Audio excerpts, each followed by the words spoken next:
It's amazing to me when I talk to folks all across the country, and what you often hear is voting doesn't matter. People complain about what's happening in their city, in their state, in the country. They complain about education, yet they don't think that every single thing in our lives somehow is affected, if we want to be honest, by politics. And so you can see it here, and you can be upset with Trayvon Martin without realizing that the DA in Seminole County who chose not to prosecute George Zimmerman, not to charge him, guess what? That's an elected position. We could talk about the judge in the case who granted bail to George Zimmerman. He also is an elected position.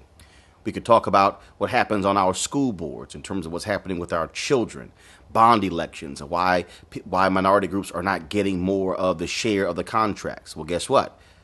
School boards set that kind of policy. Also, what happens in terms of what's our textbooks? Well, guess what? Who runs for State Board of Education? See, all of these things have a direct impact when it comes to politics.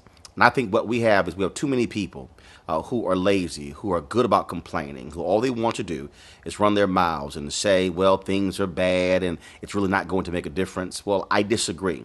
The fact of the matter is, when you look at the history of African Americans, but not just black folks, people have literally died for the right to vote. If you're a woman, the women's suffrage movement, women fought for decades to get women the right to vote.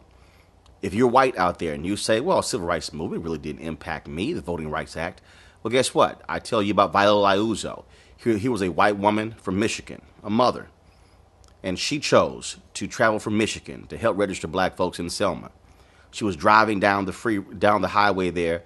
A truck pulls alongside of her. 3 Klansmen in the truck. Shotgun is pointed outside the truck. Her head is blown off.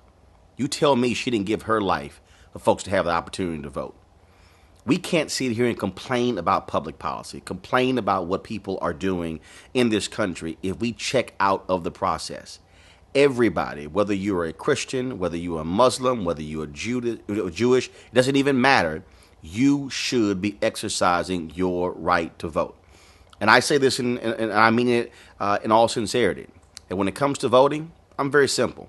If all you do is complain, well, then I will simply tell you, vote or shut the hell up. Now, you might consider that to be harsh. Okay, I understand that. But you know what? I'm tired of people complaining. We have an opportunity to take back our country. What I mean by that is take it back from the people who do exercise their right to vote, who do go to the polls. You have a choice. You can go vote or you can complain. I simply say vote or shut the hell up. I'm Roland Martin.